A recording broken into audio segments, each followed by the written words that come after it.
अस्सलाम वालेकुम ख़वातीन व हज़रात, शुरू करते हैं आज का हस्बे हाल। मैं हूं आपका मेज़बान फरीद रईस। नाज़रीन, आज शो के आगाज़ में आपकी मुलाकात करवा रहे हैं फिल्म इंडस्ट्री के एक ऐसे डायरेक्टर से जिनकी शोहरत तो बहुत है, लेकिन आज तक उनकी एक भी फिल्म रिलीज ना हो सकी। हीरा सुपरहिट रिलीज की होनी है फरीद साहब, जदों अपनी टीम चों ही सप निकल आउण ते केड़ी फिल्म रिलीज हुंदी जी। अल्लाह खैर करे, अल्लाह खैर करे। सप हीरा जी कहाँ है साहब? ओ बेटा मैं मिसाल दे रही हूं, बह जा बेटे, मदरे सप, बह जा आराम नाल बेटा।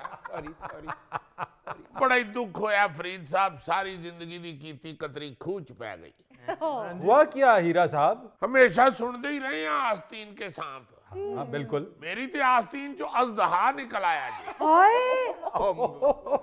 जेड़ा पूरा बंदा निकल जांदा है। हीरा साहब उसे ना कौंडा कहते हैं। ओ मैनू की पता वे हुण तेरा की ना है।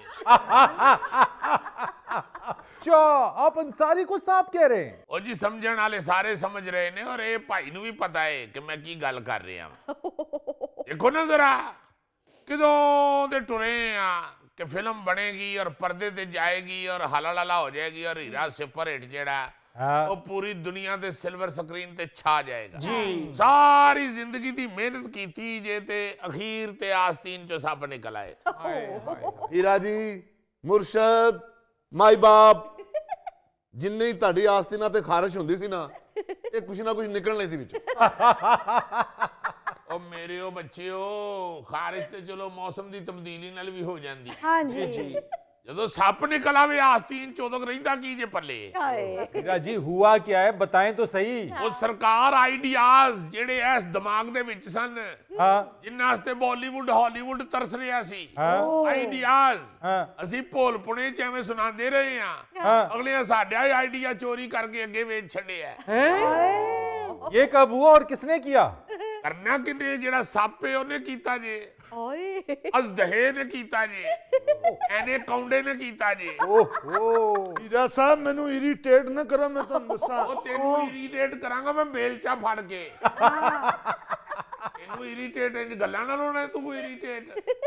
ਤੈਨੂੰ ਇਰੀਟੇਟ ਕਰਨ ਵਾਸਤੇ ਗਿਆਨਤੀ ਚਾਹੀਦੀ ਹੈ, ਤੈਨੂੰ ਇਰੀਟੇਟ ਕਰਨ ਵਾਸਤੇ ਕਈ ਚਾਹੀਦੀ। ਮੈਂ ਤੈਨੂੰ ਇਰੀਟੇਟ ਕਰਨ ਵਾਸਤੇ ਗੱਡੀਆਂ ਚੁੱਕਣ ਵਾਲੀ ਕ੍ਰੇਨ ਚਾਹੀਦੀ। ਅੱਲਾ ਦਾ ਸ਼ੁਕਰ ਕਰ ਮੈਂ ਤੇਰਾ ਲਿਹਾਜ਼ ਕਰਨ ਦੀ ਆ, ਵਰਨਾ ਮੈਂ ਤੇਰੀ ਈਰੀ ਰੱਖ ਕੇ ਨਾ ਮੁੰਡੀ ਤੇ ਤੋਂ ਉੱਤੋਂ ਟੇਟ ਕਰ ਦੇਣਾ ਸੀ। ਹੀਰਾ ਜੀ, ਮਾਈ ਬਾਪ ਤੁਹਾਡੇ ਕੋਲ ਸਿੱਖਿਆ ਸਭ ਕੁਝ। ਸੱਪ ਨੂੰ ਇਰੀਟੇਟ ਸਿਰਫ ਨਿਓਲਾ ਕਰ ਸਕਦਾ ਹੈ, ਤੇ ਉਹ ਇਹਦਾ ਪੁੱਤਰ ਹੈ। पिताजी, मैं फन के रास्ते में आने वाले हर अजदहा को खा जाऊंगा। हमारा मुस्तकबिल हीरा जी के कदमों में हाँ है। जी, वो हीरा हीरा जी हैं तो हम फिल्म इंडस्ट्री में घूम रहे हैं। ਜੀ ਜੀ बिल्कुल। ਆ ਉੱਥੇ ਜਾ ਕੇ ਉਹਨਾਂ ਦੇ ਕਦਮਾਂ 'ਚ ਬਹਿ ਕੇ ਗਾਣਾ ਗਾ, तेरे कदमों में बिखर जाने को जी चाहता है। ਇਹ ਦੇਖੋ ਫਰੀਦ ਸਾਹਿਬ, ਇਹ सक्का बेटा जी ਉਹਦਾ, हाँ ਉਹਨੂੰ ਵੀ ਪਤਾ ਹੈ ਕਿ ਹੀਰਾ ਜੀ ਕਿੰਨੀ ਮਿਹਨਤ ਕਰ ਰਹੇ ਸਨ। ਇਸ ਭਾਈ ਨੇ ਇਹਨੂੰ ਪੁੱਛੋ, ਸਾਰੀ ਜ਼ਿੰਦਗੀ ਇਹਨੇ ਹਲੀਮ ਤੋਂ ਇਲਾਵਾ ਕੁਝ ਬਣਾਇਆ ਨਹੀਂ। ਅਸੀਂ ਰਲ ਮਿਲ ਕੇ ਸਾਰੇ ਦਿਨ ਰਾਤ ਇੱਕ ਕਰਕੇ ਇਹਦੇ ਕੋਲੋਂ ਫਿਲਮ ਬਣਵਾਉਣ ਡਏ, ਔਰ ਇਹਨੇ ਕੀਤਾ ਕਿ ਇਹ ਮੇਰੇ ਦੁਸ਼ਮਣ ਡਾਇਰੈਕਟਰ ਦੇ ਕੋਲ ਬਹਿ ਕੇ ਮੇਰਾ ਆਈਡੀਆ ਸਾਰਾ ਉਹਨੂੰ ਵੇਚ ਆਇਆ ਜੀ। हाय अंसारी साहब, बहुत बुरी बात है, आपसे ये उम्मीद नहीं थी मुझे। अच्छा मैनू घर ड्रॉप करके कहंदे सो कि मैं दफ्तर काम चला। हाँ। इस काम चले सो अबू। ਇਹ ਜ਼ਾਲਮਾ ਕੀ ਕੀਤਾ ਹੀ, ਸਾਡਾ ਮੁਸਤਕबिल बर्बाद कर ਦਿੱਤਾ। आपको शर्म नहीं आई? मेरा भी मुस्तकबिल स्टार्ट हुआ ही था, बर्बाद करने आ गए टैंकर। ਮੈਨੂੰ ਲੱਗਦਾ ਹੀ ਸੂਬਾ ਬਣਾਈ ਜਾਣ ਡਏ ਹੋ ਤੁਸੀਂ। ਤੁਸੀਂ ਕਿਉਂ ਨਹੀਂ ਸਮਝ ਰਹੇ ਗੁੜੀਆ? केड़ी गुड़िया? ਓਏ ਸਾਰੀ ਵਿਗ ਗਏ ਦੁਸ਼ਮਣਾਂ ਦੇ ਅੱਗੇ। ਓਏ ਤੈਨੂੰ ਮੇਰੀ ਦੁਸ਼ਮਣੀ ਦਾ ਨਹੀਂ ਪਤਾ।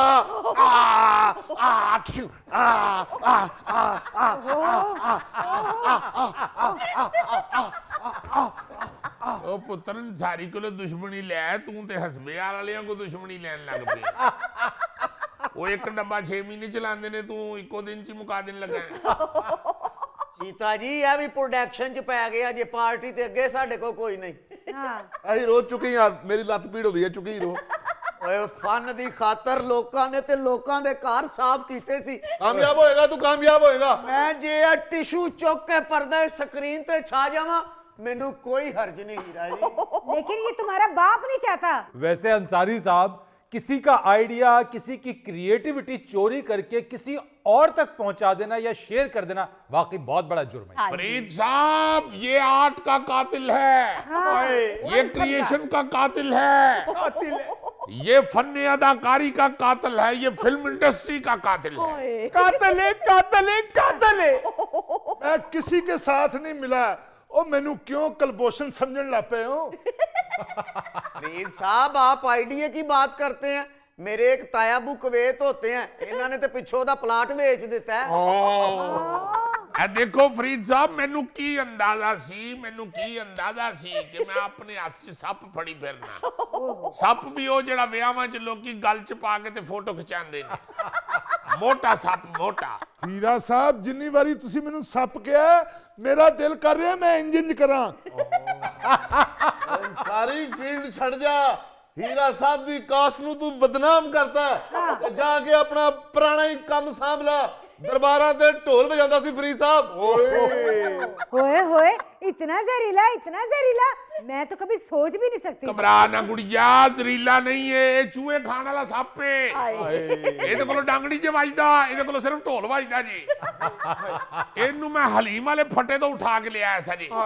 ਛੋਟਾ ਜਿਹਾ ਫੱਟਾ ਲੈ ਕੇ ਬੈਠਾ ਹੁੰਦਾ ਸਾਡੇ, ਤਾਮ ਚੀਨੀ ਦੀਆਂ ਪਲੇਟਾਂ 'ਚ ਹਲੀਮ ਵੇਚਦਾ ਸਾਡੇ। ਰੱਬ ਜਾਣਦਾ 500 ਰੁਪਇਆ ਦੇ ਕੇ ਸਟੂਡੀਓ 'ਚ ਵੜਦਾ ਸੀ ਇਹਨੂੰ। ਮੈਂ ਪਹਿਲੀ ਵਾਰੀ ਸਟੂਡੀਓ ਅੰਦਰ ਮੁਫਤ ਲੈ ਗਿਆ, ਔਰ ਮੇਰੀ ਵਜ੍ਹਾ ਤੋਂ ਇਹਨੂੰ ਸਾਰਾ ਸਟੂਡੀਓ ਅੰਸਾਰੀ ਸਾਹਿਬ ਕਹਿਣਾ ਸ਼ੁਰੂ ਹੋਇਆ। ਵਰਨਾ ਹਰ ਬੰਦਾ ਕਹਿੰਦਾ ਹੁੰਦਾ ਸੀ ਚਲੋ ਯਾਰ ਗੱਗੀ ਕੋਲੋਂ ਹਲੀਮ ਖਾਣ ਚੱਲੀਏ। बे एहसान फरामोशा, ए की कीता ही तू? फरीद साहब, 35 साल का तजर्बा है, 35 साल मैंने स्टूडियो में गुजारे हैं। एक बात आपको चीता कह रहा है, पल्ले बांध ले, पल्ले बांध ले। बांध ली। इंसान अंदर से कुछ और बाहर से कुछ और होता है। ये इंसानी बाहर से कुछ और अंदर से कुछ और है।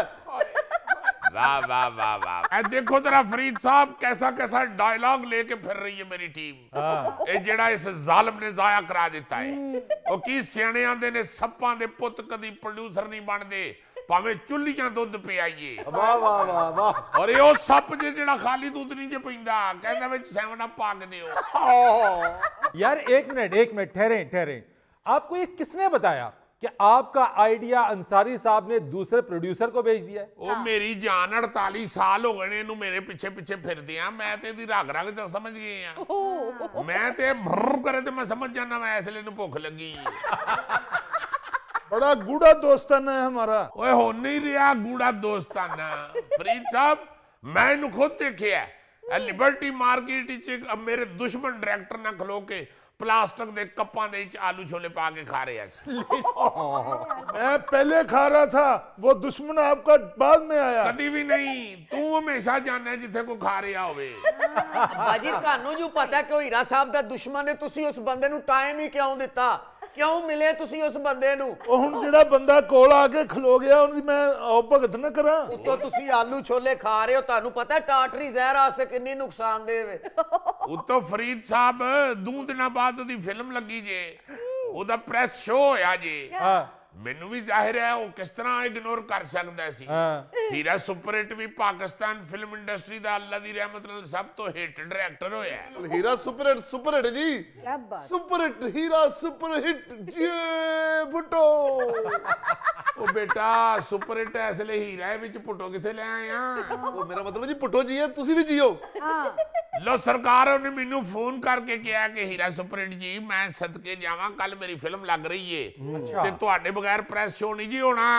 ਮੈਂ ਕਿਹਾ ਕੋਈ ਗੱਲ ਨਹੀਂ, ਠਾਕਰ ਲੌਰੀ ਆਪਣਾ ਭਰਾ ਏ, ਮੈਂ ਵੀ ਆਵਾਂਗਾ। ਉਹਨੇ ਵੀ ਮੈਨੂੰ ਦੱਸਤਾ। ਲੋ ਮੈਂ ਜਦੋਂ ਜਨਾਬ ਪਹੁੰਚਿਆ ਵਾਂ, ਜਾ ਕੇ ਮੈਂ ਬਹਿ ਗਿਆ ਸਿਨੇਮੇ 'ਚ, ਬੱਤੀਆਂ ਬੁੱਝੀਆਂ ਨੇ, ਫਿਲਮ ਸ਼ੁਰੂ ਹੋਈ ਏ, ਮੈਂ ਨਾਲ ਦੁਆਵਾਂ ਦਿੱਤੀਆਂ ਨੇ, ਯਾ ਅੱਲਾ ਕਾਮਯਾਬੀ ਦਈ ਇਹਨਾਂ ਨੂੰ ਵੀ, ਸਾਡੇ ਬੱਚੇ ਨੇ, ਸਾਡੇ ਸ਼ਾਗਿਰਦ ਨੇ। ਫਿਲਮ ਚੱਲੀ ਏ, ਪਹਿਲਾ ਸੀਨ ਹੀ ਚੱਲਿਆ ਤੇ ਮੈਂ ਹਨੇਰੇ 'ਚ ਖਲੋ ਗਿਆ। ਮੈਂ ਕਹਾ ਬਸ ਬਈ ਬਸ, ਓਏ ਮੇਰੀ ਸਟੋਰੀ ਜੀ ਓਏ। ਉੱਤੋਂ ਹਨੇਰਾ ਸਾਜੇ ਸੱਜੇ ਖੱਬੇ ਉਹਨਾਂ ਪ੍ਰੋਡਿਊਸਰਾਂ ਦੇ ਬਦਮਾਸ਼ ਬੈਠੇ ਸਨ। ਉਹਨਾਂ ਮੈਨੂੰ ਲੰਮਿਆਂ ਪਾ ਲਿਆ ਸੀਟਾਂ ਦੇ ਵਿੱਚ ਹੀ। ਫਰੀਦ ਸਾਹਿਬ ਛੁਡਾਈ ਕੋਈ ਨਾ, ਲੋਕੀ ਸਮਝਣ ਹੋਰੇ ਕੋ ਫਿਲਮ ਦਾ ਹੀ ਹਿੱਸਾ ਏ। ਉਹ ਤੇ ਪ੍ਰੋਡਿਊਸਰ ਨੇ ਕਿਹਾ ਡੋਲੀ ਡੰਡਾ ਕਰੋ ਤੇ ਬਾਹਰ ਲੈ ਜਾਓ। ਉਹ ਮੈਨੂੰ ਚੁੱਕ ਕੇ ਬਾਹਰ ਲੈ ਗਏ ਜੇ। ਬਾਹਰ ਜਾ ਕੇ ਉਹਨਾਂ ਮੈਨੂੰ ਇੰਜ ਸੁੱਟਿਆ ਜੀ, ਅੱਲਾ ਜਾਣਦਾ ਜੀ, ਹਾਏ ਹਾਏ, ਜਿਵੇਂ ਮੋਇਆ ਤੋਤਾ ਨਹੀਂ ਘਰੋਂ ਬਾਹਰ ਸੁੱਟੀ ਦਾ।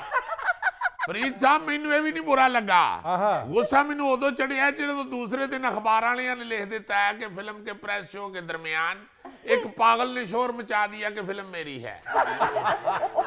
पागल बना देता ही चन्ना तेरा शुक्रिया पागल देखो हीरा साहब नु पागल बनाया इंसानी ने सप ने एहो सप है जेड़ा पैसे ते बैण वाला सप है नहीं पुत्र ये पैसियां ते बहन वाला सप नहीं ये देख ते बहन वाला सप है और ये वो सप जे फरीद साहब जेड़ा बीन नाल नहीं ढोल वजाण नाल मस्त हुंदा जी। मीरा जी मेरा फैसला सुन ले, इन्होंने किया आपको डिग्रेड, पागल बनवाया आपको, ठीक है। मैं इसकी प्रोडक्शन में बिल्कुल एज ए हीरोइन काम नहीं हम भी बाइकआउट करते हैं। ਆ ਸਕਾ ਪੁੱਤਰ ਹੋਣ ਦੇ ਬਾਵਜੂਦ ਮੈਂ ਤੁਹਾਡੀ ਫਿਲਮ ਨਹੀਂ ਕਰਨੀ ਅੱਬਾ ਜੀ। बस ਉਹ ਸਾਰੇ ਹੀ ਮੇਰੇ ਖਿਲਾਫ ਹੋ ਗਏ ਹੋ, ਮੈਨੂੰ ਸੱਪ ਵੀ ਕਹੀ ਜਾਣ ਡਏ ਹੋ। मेरा दिल करता है कि मैं किसी प्लाजे पे चढ़कर कूद जाऊं नीचे। यार एक मिनट ठहरें, हीरा साहब आपने पहले ही सीन से अंदाजा लगा लिया कि ये सारा आइडिया आपका है, स्टोरी आपकी है। फरीद साहब किन्नू पकैंदी हो ओ मैं ते जांदे बंदे नु वेख के दस देना कि किधर जांदी है। ओ यानी कि आप उड़ती चिड़िया के पर गिन लेते हैं। ओ नहीं जी नहीं पार्टी ओदे खलोंदे ही नहीं एवें गल बनी है। किथों गिनदे ने किसे ने? बिल्कुल। मैं जनाब पहला शॉट खुलिया फिल्म दा ते समझ गया ओ चोरी हो गई ओए। बस फर्क है ना इन्ना को पाया जे मैं किताब खोल के फिल्म खोली है, इन्हां ने देख खोल के फिल्म खोली है। ਅੰਸਾਰੀ ਸਾਹਿਬ ਤੁਸੀਂ ਦਫ਼ਤਰ ਖੋਲਣ ਦੇ ਬਜਾਏ ਇੱਥੇ ਆ ਕੇ ਬੈਠ ਗਏ ਹੋ। ओ बिस्मिल्लाह बिस्मिल्लाह परवाना साहब तुसी ओ बेटा आओ आओ ना अब बेटा कुर्सी दियो ना परवाना साहब। फरीद साहब ऐ जे मेरे 8 दा दुश्मन डायरेक्टर परवाना जिदे अगे ने मेरी स्टोरी बेची है, देख लवो आज फिर इकट्ठे हो गए जी। ओ बेटा कुर्सी दियो ना। ਓਏ ਇਹਨੂੰ ਕੁਰਸੀ ਦਈਏ हाँ ਜਿਹੜਾ ਸਾਡਾ ਹੀਰਾ ਸੁਪਰ ਹਿੱਟ ਦਾ ਦੁਸ਼ਮਨ ਹੋਵੇ। ਅੱਬਾ ਜੀ ਇਹਦੀ ਕੁਰਸੀ ਬਣਦੀ ਨਹੀਂ, ਇਹਨੇ ਹੀਰਾ ਸਾਹਿਬ ਦੀ ਨਜ਼ਰਾਂ ਦੇ ਵਿੱਚ ਸਾਨੂੰ ਸਾਰਿਆਂ ਨੂੰ ਗੰਦਾ ਕੀਤਾ। ਜੀ ਅੰਸਾਰੀ ਸਾਹਿਬ ਕੁਰਸੀ ਦੀ ਮੈਨੂੰ ਲੋੜ ਨਹੀਂ ਹੈ, ਮੈਂ ਤੇ ਥੋੜੀ ਜੀ ਥਾਂ ਤੇ ਵੀ ਬੈਠ ਜਾਂਦਾ। पेठा जे ਆ ਵਾਹ ਫਰੀਦ ਸਾਹਿਬ ਵੇਖੋ ਲੱਗਦਾ ਬਾਹੂਬਲੀ ਦੀ ਮਾਂ ਬੱਚਾ ਲੈ ਕੇ ਨਹਿਰ ਪਾਰ ਕਰਨ ਲੱਗੀ। जरा अंदाजा करो फरीद साहब किस डायरेक्टर अगे ने मेरी स्टोरी भेज दी जे। ये वो डायरेक्टर जे जेड़ा जोर दी एक्शन कह के ते बेहोश हो जाता है। फरीद साहब जेड़ा असि शॉट शुरू करने ले क्लैप देने आ ना, इस डायरेक्टर दी 2 बारी उस क्लैप च धौन आई जे और 6 महीने वास्ते शूटिंग मुलतवी हो गई क्योंकि ਇਹਦੇ ਮਨਕੇ ਨੂੰ ਸੱਟ ਵੱਜ ਗਈ ਸੀ। ਫਰੀਦ ਸਾਹਿਬ ਇੱਕ ਵਾਰੀ ਘੋੜਿਆਂ ਦੇ ਸੀਨ ਵਿੱਚ ਇੱਕ ਐਕਟਰ ਡਾਇਰੈਕਟਰ ਨੂੰ ਛਾਂਟਾ ਸਮਝ ਕੇ ਲੈ ਗਿਆ। फरीद साहब है वो डायरेक्टर जे जरा जी भी तेज हवा चले तो शूटिंग रोक दिंदा है। ये ते वो डायरेक्टर है घरों निकल लगा इंज मिट्टी सुट के वेखदा कि हवा बहुती ते नहीं, जरा भी हवा तेज होवे ते फिर अंदर वड़ जांदा जी। ओ कोई नहीं परवाना साहब तुसी नहीं घबराउणा, ਤੁਹਾਡੀ ਫਿਲਮ ਹਿੱਟ ਹੋ ਗਈ ਹੈ, ਤੁਹਾਨੂੰ ਗੱਲਾਂ ਹੋਣੀਆਂ ਹੀ ਨੇ। ਵਾਹ ਵਾਹ ਵਾਹ ਜੋ ਹੀਰਾ ਸਾਹਿਬ ਕਹਿੰਦੇ ਸੀ ਅੱਬੂ ਜਾਨ ਤੁਸੀਂ ਉਹ ਕਰਕੇ ਵਿਖਾਇਆ ਏ। हाँ ਵੇ ਉਬਲੇ ਹੋਏ ਆਂਡੇ ਨਾਲ ਮਿਲਣ ਵਾਲੀ ਲੂਣ ਦੀ ਪੁੜੀ ਸਾਡੇ ਉਸਤਾਦ ਦੀ ਫਿਲਮ ਦੀ ਸਟੋਰੀ ਚੋਰੀ ਕਰ ਦਿੱਤੀ ਹੂੰ। ਉਹ ਮੈਂ ਨਹੀਂ ਚੋਰੀ ਕੀਤੀ ਤੁਹਾਡੀ ਸਟੋਰੀ, ਮੈਨੂੰ ਤੇ ਅੰਸਾਰੀ ਸਾਹਿਬ ਨੇ 1200 ਰੁਪਏ ਵਿੱਚ ਦਿੱਤੀ ਹੈ। 1200 ਦੀ ਜ਼ੁਲਮ ਜ਼ੁਲਮ 1500 ਦੀ ਸਟੋਰੀ 1200 ਚ ਵੇਚਦੀ 300 ਦਾ ਘਾਟਾ 800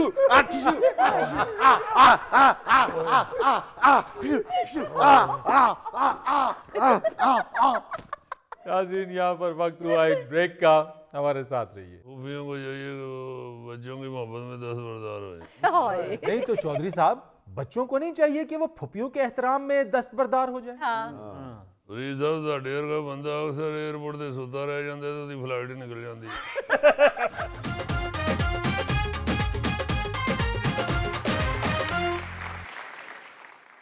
कम बैक ख़वातीन और हज़रात, नाज़रीन सियासी सूरत हाल और होने वाले आम इंतखाबात पर गुफ्तगू के लिए आज हमारे दरमियान मौजूद हैं साबिक़ वज़ीर आज़म पाकिस्तान और मुस्लिम लीग क़ाफ के सरबराह चौधरी शुजात हुसैन साहब। अस्सलाम वालेकुम चौधरी साहब। ठीक ठाक है जी, खैरियत है। बिल्कुल ठीक माशाल्लाह। आप 78 बरस के हो गए हैं, आपने केक भी काटा, आपको बहुत बहुत सालगिरह मुबारक हो चौधरी साहब। वाह जी हैप्पी बर्थडे। बहुत शुक्रिया जनाब, बहुत शुक्रिया। अल्लाह ताला सबको सेहत तंदुरुस्ती दे। और आमीन। देखें बात ये है कि वो क्या कहते हैं, जो दम गुजरे सो वाह वाह। जी हाँ जी हाँ। जितना भी वक्त गुजर गया अल्लाह ताला की रहमत से बड़ी इज्जत के साथ गुजारा है। जी चौधरी साहब मगर इलेक्शन में तो अब बस बहुत कम ही वक्त बाकी रह गया है, क्या कहते हैं आप? जी हाँ, इंशाल्लाह इलेक्शन के लिए हमारी जो जमात है काफली हाँ वो कमर कस चुकी है। अच्छा बल्कि मैंने तो अपने जमात के लोगों को कहा कि कमर के साथ साथ बूटों के तस्मे भी कस लें क्योंकि इस दफा दौड़ बड़ी तेज है। ये ना हो गए एक बूट का तस्मा दूजे पैर थले आ गए ऊपर ने टेक दे। और इंशाल्लाह पूरी अल्लाह के घर से उम्मीद है जिस तरह लोग हमारे साथ मोहब्बत कर रहे हैं फरीद साहब, जी इंशाल्लाह काफली 2/3 अक्सरियत हासिल करेगी। चौधरी साहब इतने तो आपने उम्मीदवार नहीं खड़े किए तो 2/3 अक्सरियत से कामयाबी कैसी? हो जी कहन च की हर्ज है। हर जमात कह रही है कि हम हुकूमत बनाएंगे, बिलावल साहब कह रहे हैं हम बनाएंगे, नवाज शरीफ साहब कह रहे हैं हम बनाएंगे, जी जमात इस्लामी वाले कह रहे हैं हम बनाएंगे, जी PTI कह रहे हैं हम बनाएंगे, जैसे भी कह रहे हैं हम बनाएंगे। लेकिन चौधरी साहब आपने कोई जलसा वगैरह नहीं किया? देखें हमारे जो वोट है ना वो बेशक दुनिया इधर की इधर हो जाए, हमारे वोटरों ने हमें वोट देने हैं। हमें ना किसी जलसे की जरूरत है और ना ही किसी कैंपेन की जरूरत है। बहुत अच्छा। वो क्या कहते हैं एक बड़ा आजकल चल रहा है फिक्रा, नाम ही काफी है। तो अल्लाह के फजल से काफली का नाम ही काफी है। तो हम इंशाल्लाह अक्सरियत हासिल करके तो हम भी हुकूमत बनाएंगे। चौधरी साहब मगर गिनती के चंद ही उम्मीदवार काफ लीग के टिकट पर खड़े हैं और आप सिंध में पीपल्स पार्टी के हक में दस्तबरदार हुए हैं। कौमी असम्बली की 7 और सूबाई असम्बली की 13 नशिस्तों पर काफ लीग के उम्मीदवार बैठ गए और आपने ये हिदायत की आसिफ अली जरदारी से बातचीत के बाद। ऐसी भी बात नहीं है। अगर उन्होंने हमारी कौमी असम्बली की 7 सीटों पे हमें दस्तबरदार करवाया है तो हम भी MPA की 13 सीटों पे उनके सामने दस्तबरदार हुए हैं। यानी कि दोवां जंग दे उत्ते दस्तबरदार ਤੁਹਾਨੂੰ ਹੀ ਹੋਣਾ ਪਿਆ। क्योंकि तेरे वर्गा बंदा हर दूजे दिन पिंड च रौला पा रहा होंदा मेरा ढग्गा नस गया। भाई तेरे को नहीं नसिया जाता तो तू क्यों नसन वाला ढग्गा ले लिया? मेरी तो ये खुशी हुई कि सिंध च भी काफली भी गई, मैं समझना था पंजाब च ही है सिर्फ। काफली अल्लाह के फजल से पूरे पाकिस्तान में फैली हुई है। जी हाँ बिल्कुल सर, बिल्कुल सर। और देखें बात यह है कि जरदारी साहब वादे के पक्के आदमी हैं। जी तो हमने उनके साथ जो वादे किए हैं, जो बातचीत की है वो इंशाल्लाह वो हमारे भी हक में होगी इंशाल्लाह। वाह जी वाह, वाह जी वाह। चौधरी साहब सिंध में काफ लीग के उम्मीदवार पीपल्स पार्टी के उम्मीदवारों के हक में दस्तबरदार हो गए और गुजरात में आपके साहबजादों चौधरी शाफे और चौधरी सालिक के मुकाबले में उनकी सगी फुफियां इलेक्शन लड़ रही हैं। हर जगह पे ये अब सोचा जा रहा है जी कि नौजवान की आदत आगे आनी चाहिए। हाँ जी अब TV पे हमारा इश्तिहार चलता हुआ नहीं देख रहे, नई सोच नया पाकिस्तान। वो तो पीपल्स पार्टी का इश्तिहार है चौधरी साहब। वो भी अपनी है। इसलिए मैं समझता हूँ कि फूफियों को चाहिए कि वो बच्चों की मोहब्बत में दस्तबरदार हो। नहीं तो चौधरी साहब बच्चों को नहीं चाहिए कि वो फुफियों के एहतराम में दस्तबरदार हो जाए? फरीद साहब साढ़े वर्गा बंदा अक्सर एयरपोर्ट से सुता रह जाता तो उसकी फ्लाइट ही निकल जाती। ਚੌਧਰੀ ਸਾਹਿਬ ਤੁਸੀਂ ਤੇ ਮਜ਼ਾਕ ਕੀਤਾ ਨਾ, ਇਹ ਵਾਕਈ ਇੱਕ ਵਾਰੀ 에어ਪੋਰਟ ਤੇ ਸੁੱਤਿਆਂ ਰਹਿ ਗਏ ਸੀ। क्यों कीता तू मेरा गिलास फैलो है? मैंने सीरियस बात की है। तेनू एक बारी गुड़ वाले चौल की खवा देने तो फ्री हो गए। थले ਇਹਦੇ ਵਾਲ ਪੁੱਟ ਕੇ ਇਹਨੂੰ ਸਮਝਾ। चौधरी साहब कोई और सजा दसो, वाल पुट्टना इन्नू तकलीफ नहीं जो होनी। तकलीफ नहीं होगी तो मुआशरे च नंगा दे हो जाएगा।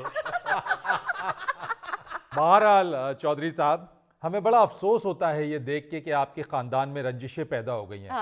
मेरी नज़र से चौधरी सालिक हुसैन का ये बयान गुजरा है जिसमें उनका ये कहना है कि चौधरी परवेज इलाही किसी और की सियासत के लिए ये वक्त देख रहे हैं, लेकिन चौधरी शुजात हुसैन को आज भी परवेज इलाही साहब का बहुत ख्याल है। वाह वाह वाह। नवा नालों मास ते लैदा नहीं ना होता। वो हमारे भाई हैं और दुख होता है कि वो तकलीफ में है। अल्लाह ताला उनके लिए आसानियां पैदा करे, उनके लिए आसान वक्त आए, अल्लाह करे। आमीन। बाकी ये सियासत जो है ये इसी तरह की है जी। ये हम लोग शुरू से ये कह रहे हैं कि ऐसे ना करें, हम इकट्ठे हैं तो बरकत है, बिल्कुल। इस तरह अलग-अलग होने से बरकत नहीं रहती।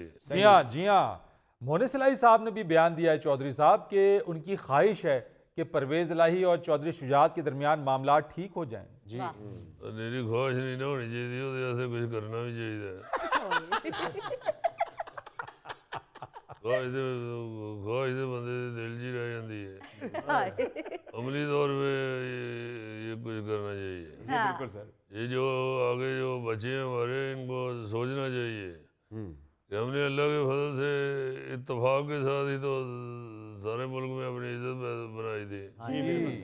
तो इस तरह छोटी छोटी बातों में एक दूसरे के साथ ये उलझे हुए हैं। एक टहनी दे दो फुल सजरे, एक जिंद ते एक जान, अज दे विछड़े कद मिलणगे, अज दे विछड़े कद मिलणगे, जाने रब रहमान।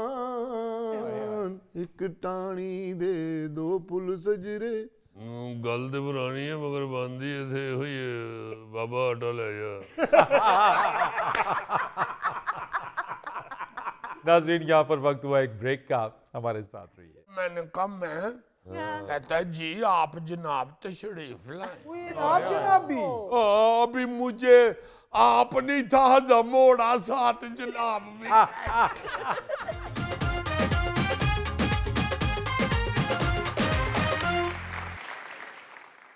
वेलकम बैक ख़वातीन और हज़रात। आज हमारे दरमियान एक बार फिर मौजूद है हमारा हर दिल अजीज फीका और उसका दोस्त छाना। शाम सवेरे हुन मौजा मौजा, हुन मौजा मौजा। सुबह हमने ना पावियों का और कुलचियों का नाश्ता किया। शाम को कढ़ाई गोश्त भी तो बताओ यार। बशीर खोखड़ोला ने 2 दिन हो गए हैं कुलचियों का और पावियों का नाश्ता करा रहे हैं। और फिर शाम को फिर हाजी साहब के पास गए हम दोनों ने ना 3-4 पार्टियों के स्टिकर रखे हुए मुझे लगी हुई इधर लगा के हम तो उनके तंबू में घुस जाते हैं। इसको फैंटी भी पड़ी है। ना बताओ।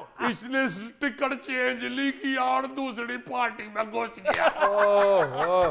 वो लाले फाड़ लिया तो कहता नहीं मैं उते तुहानू वोट दियांगा ते थले इन्हां दियांगा। कहते थले केड़े तहखाने च इलेक्शन हुंदा पे चल दौड़। फिर तो नारे भी लगा रहे होगे। बड़े नारे से लाए जीतेगा भाई जीते, हमारा लीडर जीतेगा। अभी हम ना हाजी साहब के घर गए थे ना, उनके डेरे पे बड़ा रश था। हम जब जाके तो खड़े हो गए स्टिकर बदल के, तो हम अंदर भी सोच रहे थे जाने का। तो हाजी साहब का बड़ा बेटा है ना जो लतीफ, कहता हो जनाब फिका साहब तशरीफ ले आओ। मैंने पीछे देखा शायद किसी और को कह रहा है। अच्छा। तो मैंने तो कभी साहब सुना ही नहीं। सही बात है। मैंने इधर उधर देखा तो कोई भी नहीं था। मैंने फिर पाल लतीफ से पूछा, मैंने कहा मैं, कहता है जी आप जनाब तशरीफ लाए। आप जनाब भी अभी मुझे आप नहीं था जमोड़ा साथ जनाब भी। सही बात है। फिर उन्होंने अंदर हमें बिठा के तो प्लेटें पढ़ के बिरयानी खुआई। अब्बा कहते हैं जितनी देर तक इलेक्शन नहीं ना होता फीके दिया ते मौजा ही लगी हाँ, कोई बात नहीं, फीके कर लो जितनी मौजें करनी है, बस 4 दिन की बात है। नहीं, वो आप कह रहे हैं जो हाजी साहब है ना, वो बशीर खोखर ने भी कहा है, वो कहता है कि फीके अब इलेक्शन भी हो जाएगा ना तो छुट्टी नहीं करनी, रोजाना करना है। हाँ, जाना जाना, अभी तो वो तुम्हारी खिदमत कर रहे हैं, बिठा के खिला रहे हैं। इलेक्शन के बाद वो तुमसे अपनी खिदमत करवाएंगे। नहीं, वो तो हाजी साहब कहते हैं कि तुम्हें, हाजी साहब ने मुझे एक दफा पहले भी गाड़ी में बिठाया था। अच्छा। जब बकरा लेने गए थे ना ईद पे, तो कहते थे कि चल मेरा पुत्र बैठ जा, फिर डाला था ना उनका, तो कहते थे फिर पीछे बकरे लेके तू बहने चल मेरा पुत्र। वो तो उनकी गर्ज थी, तुमसे खिदमत लेनी थी, काम लेना था तो तुम्हें डाले पे बिठा लिया। चार बकरियों की रस्सी में कलेग ने पकड़ी हुई थी। हाँ जी। ठीक है, तुम्हें पता है आजकल तुम्हारी और वजीर की ताकत एक जैसी है। वजीर ने भी एक ही वोट डालना, तुमने भी एक ही वोट डालना है। ये बिल्कुल ठीक कह रहे। सिर्फ बिरयानी, पाए, कुलचे की ताकत ना देखो, अपनी वोट की ताकत को पहचानो।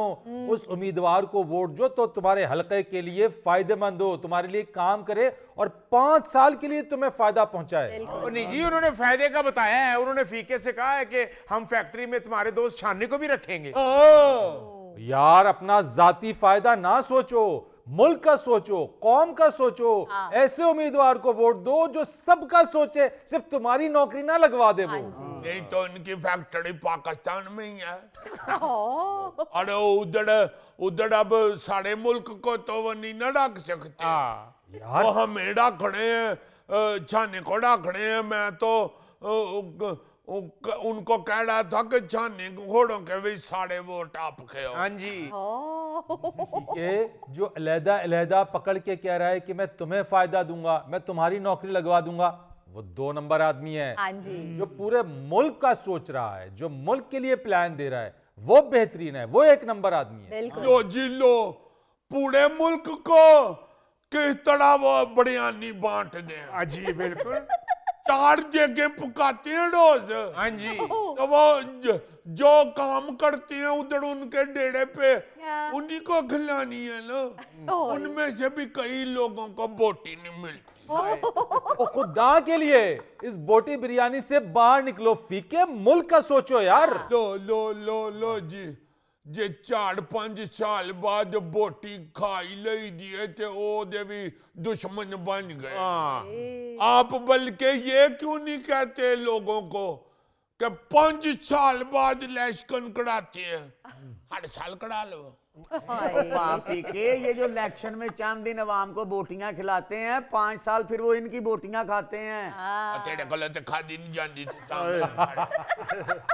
वैसे भी ये इलेक्शन है, कोई उर्स नहीं जो हर साल बाद हो जाए। हमारा उर्स होता है, भाई इसका नहीं उर्स होता। नहीं, मैं तो अभी जिंदा हूँ। तुम्हारे हाथ में तो मैंने कई दफा चावलों वाला शापड़ देखा है। यार रास्ते में अपना उर्स नहीं कढ़ाते। ਇਹਦਾ ਆਪਣਾ ਉਰਸ ਨਹੀਂ ਹੁੰਦਾ, ਵੈਸੇ ਇਹਦਾ ਹਰ ਉਰਸ ਦਾ ਪਾਸ ਬਣਿਆ, ਜਾ ਕੇ ਛਾਪਰ ਅੱਗੇ ਕਰਦਾ ਤੇ ਚੌਲ ਪਵਾ ਲੈਂਦੇ। और यदि सब तो वड्डी एंजॉयमेंट ये हुई है कि छापर च चौल पवा के ना ते उन्होंने घुमांदा छापर में। जे दिल छापड़ पाट गया ते साढ़े ये चौल वेगे च फस जाने। वो डबल शापर होता है जिसको मैं घुमा रहा हूँ। अभी हाजी साहब कह रहे थे कि फीके जब तुम फिक्र नहीं करो, जब मैं जीत जाऊंगा ना तो मैं तेरे अब्बे का इलाज भी करवा दूंगा। ये कहा अस्पताल से। एक और सब्ज बाग। मेरे अब्बे को 3 साल हो गए हैं वो बीमार हुआ तो उसके पास तो दवाई के लिए भी पैसे नहीं होते। तो हाजी साहब इतने अच्छे हैं, वो कहते थे फीके तुम फिक्र न करो, मैं तुम्हारे अब्बे का इलाज करा दूंगा। मैंने कहा जी साहब हमने इतने पैसे लगाए हैं, तो कहते हैं वो ऑपरेशन करा लो। तो उसके तो पैसे ही नहीं हमारे पास। तो कहते हैं फिक्र न करो, अब जब इलेक्शन जीतूंगा ना तो मुफ्त ऑपरेशन है। तो फिर अम्मा भी दुआएं मांग रही थी कि अल्लाह करे हाजी साहब भी जित जान, तेरे प्यो दी दुआई ते आ जाए करेगी। यही तो अलमिया है कि हम अपनी छोटी छोटी जरूरियात के साथ जुड़े हुए हैं। जी। होना तो ये चाहिए कि ऐसा सिस्टम हो, कोई गरीब बीमार हो वो खुद जाए अस्पताल में, उसका इलाज हो जाए, किसी MNA MPA की जरूरत ही ना पड़े इन लोगों को। बिल्कुल सही। ये छोटी छोटी जरूरियात हैं। अब मारो, आपको पता है 2 दफा मैं लेके गया था अस्पताल। अच्छा। वो कहने ने एक्सरे खचाओ, वो कहने ने उधर टेस्ट कराओ, उधर जाकर खून लेके आओ, उधर जाकर डॉक्टर तोड़ गया है। हाय। इतना परेशान कर देते हैं। तो फिर बंदे ने सिफारिश ही करा के जाना होता है ना। ठीक है, मैं यही तो कह रहा हूँ कि कोई निजाम अगर बना हुआ हो तो तुम्हें इतनी परेशानी का सामना ही ना करना पड़े। तुम अपने अब्बू को लेके जाओ और वहाँ एक निजाम के तहत उनका एक्सरे भी हो जाए, टेस्ट भी हो जाए, इलाज भी हो जाए, किसी की सिफारिश की जरूरत ही ना पड़े। इसको खुद ही दवाई मिल जाती है। और मैंने किस चीज की दवाई खानी है? दवाई के बगैर ही जैकेट उठा लेती हो। ਠੀਕ ਹੈ ਜੀ, ਇਹ ਦੁਨੀਆ ਦੀ ਬਾਹਦ ਬਾਹ ਹੈ ਜਿਹਦੇ ਉੱਤੇ ਬਲੱਡ ਪ੍ਰੈਸ਼ਰ ਵਾਲਾ ਪੂਰਾ ਹੀ ਨਹੀਂ ਆਉਂਦਾ। ਠੀਕ ਹੈ, ਇਹਨੂੰ ਦਵਾਈ ਨਹੀਂ ਚਾਹੀਦੀ, ਇਹਨੂੰ ਦਵਾਈ ਤੇ ਲੜੀ ਏ। ਇਹਨੇ ਸਟੋਰ ਵਾਲੇ ਕੋ ਖੁਰਾਕ ਬਣਾ ਕੇ ਖਾ ਲਈ ਸੀ। खुद ही, हाँ जी, खुद ही खा लेंगे। खुद ही खाते हो या तुम्हारा अब्बू गोद में उठा के तो खिलाता है? ਇਹ ਲੈ ਕਿੱਡਾ ਵੱਡਾ ਹੋ ਗਿਆ ਭਾਫੀ ਕੇ ਹਾਲੇ ਵੀ ਇਹ ਦਵਾਈ ਪੀਸ ਕੇ ਖਾਂਦਾ ਹੀ। ओ फीके, ओ यार जल्दी जल्दी बात मुकाओ, हमने बशीर खोकर के जलसे में जाना भी, कुर्सियां लगानी है, वरना सुबह नाश्ता नहीं मिलना हमें। चलो चलिए। जीतेगा भाई, जीतेगा, जीतेगा भाई, जीतेगा। नाज़रीन, यहाँ पर वक्त हुआ एक ब्रेक का, हमारे साथ रहिए। की हुन बंदा कर सकता क्या कहे यार? जी कैमली शाह साहब छोटे हैं मुझसे, बल्कि मैं तो इतना बुजुर्ग हूं, मेरे सामने ये दुनिया पे मूली इंट्रोड्यूस हुई।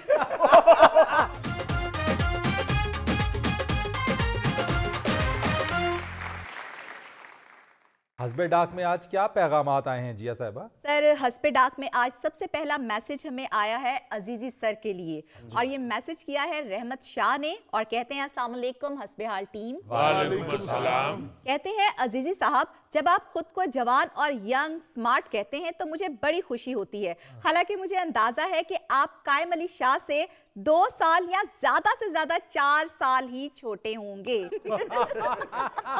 और मजीद कहते हैं कि लेकिन चलो फिर भी दिल के खुश रखने को गालिब, ये ख्याल अच्छा है। की हुन बंदा कर सकता। क्या कहे यार? जी कैमली शाह साहब छोटे हैं मुझसे, बल्कि मैं तो इतना बुजुर्ग हूं, मेरे सामने ये दुनिया पे मूली इंट्रोड्यूस हुई। बल्कि मैंने गांव जाके बताया था कि उत्थे जमीन चो चिट्टियां पिस्तौला निकलन पहली बारी मैंने लोगों को बताया था कि बर्फ पान नाल पानी ठंडा हो जाता।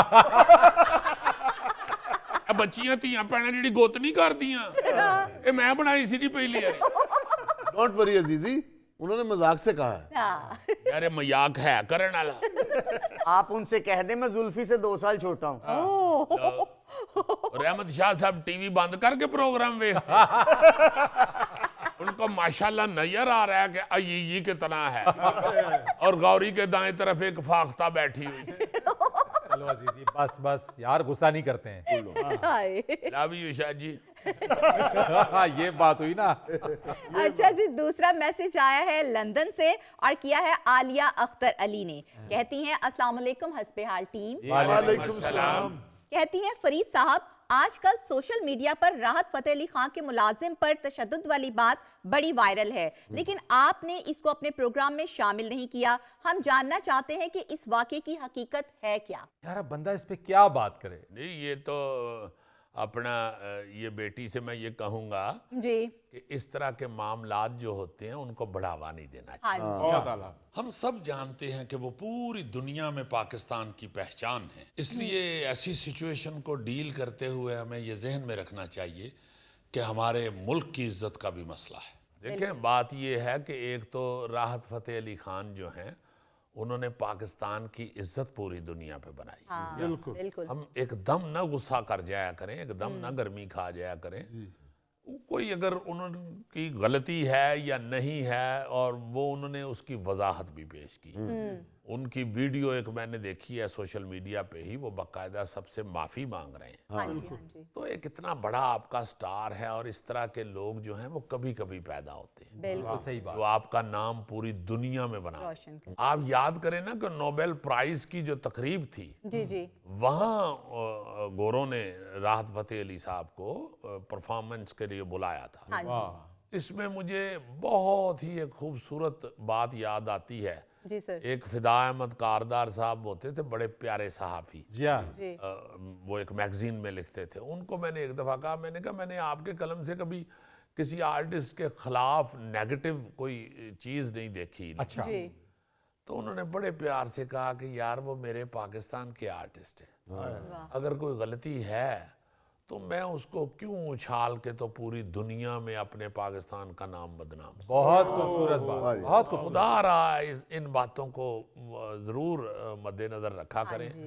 गलती अगर उनकी है भी तो उन्होंने माफ़ी भी मांगी है और हमें फौरी तौर पे इग्नोर करके आगे बढ़ना चाहिए। अजीजी, मैं तो एक बात को समझता हूँ और उस पर यकीन रखता हूँ, वो कहते हैं कि to err is human, to forgive is divine. Farid साहब, मुझे समझ तो नहीं आई कि आपने क्या कहा है, मगर मेरा यहां बनता है एब्सोल्युटली राइट। और फिर उन्होंने ये भी कहा कि ये मेरे खिलाफ कोई मुहिम शुरू की हुई है और मैं उनको जानता भी हूँ। तो अब निजी जिंदगी में अगर कोई उनके इर्द गिर्द बंदा नेगेटिव हो गया है और उनकी जो पर्सनल लाइफ है उस पर वीडियो बना के उसने को रखी हुई है, वो कहते हैं कि और वीडियो भी आएंगी। अच्छा तो मेरा ख्याल है कि एकदम उसे इग्नोर करके तो इस टॉपिक को खत्म करना चाहिए। हाँ जी अच्छा जी, अगला मैसेज हमें किया है अनीस गुज्जर ने और कहते हैं अस्सलाम वालेकुम हस्बे हाल टीम। वालेकुम सलाम। कहते हैं अजीजी साहब, जितनी तारीफ आपने जेल वालों की कर दी है, मैं सोच रहा हूँ क्यों ना जेल शिफ्ट हो जाऊं। जेलों से बाहर तो बहुत ही बुरे हालात हैं। ये यकीनन गोगा से मुतासर होकर इन्होंने ये बात की। अल्लाह को खैर मंगो मलक साहब, जितनी मर्जी अच्छी हो जाए, भावे अमेरिका की जेल हो भावे कनाडा की, हाँ। जेल जेल ही होती है। हाँ जी अल्लाह खैर करे, अपने बाल बच्चों में खुश खुश जिंदगी गुजारे। बिल्कुल। जरूर है मैं किसी दी मझ चोरी करके अंदर होना जी।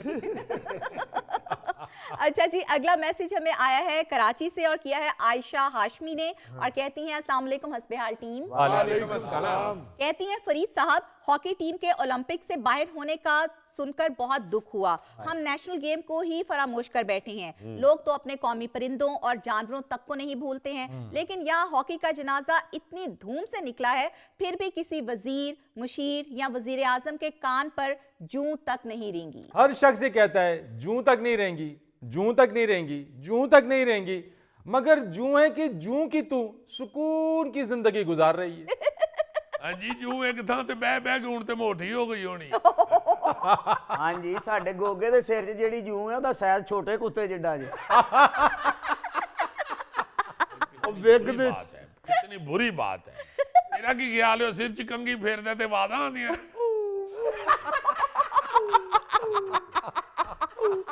जुल्फी, ਜਿਹੜੀਆਂ ਤੇਰੇ ਸਿਰ ਦੇ ਵਿੱਚੋਂ ਸੋਨੇ ਦੀਆਂ ਸਿੱਪੀਆਂ ਲੱਭਦੀਆਂ ਨੇ ਨਾ, ਉਹਦਾ ਵੀ ਮੈਨੂੰ ਪਤਾ ਹੈ। गोगे ਜਦੋਂ ਤੇਰੀਆਂ ਜੂਆਂ ਅੱਖਾਂ ਖੋਲਣ ਤੇ ਮੈਨੂੰ ਇੱਕ ਜੋੜਾ ਦੇਣਾ ਹੀ। Oh my god, too much. क्या मुझे ये था कि जब जुल्फी ने जुगत की है ना जुओं की, तो गुस्से च गोगा विग ला के ओदे मुंह ते मार।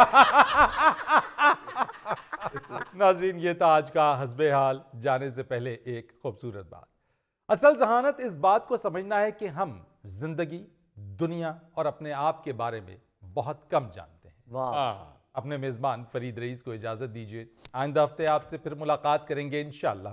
तब तक के लिए अल्लाह हाफिज़।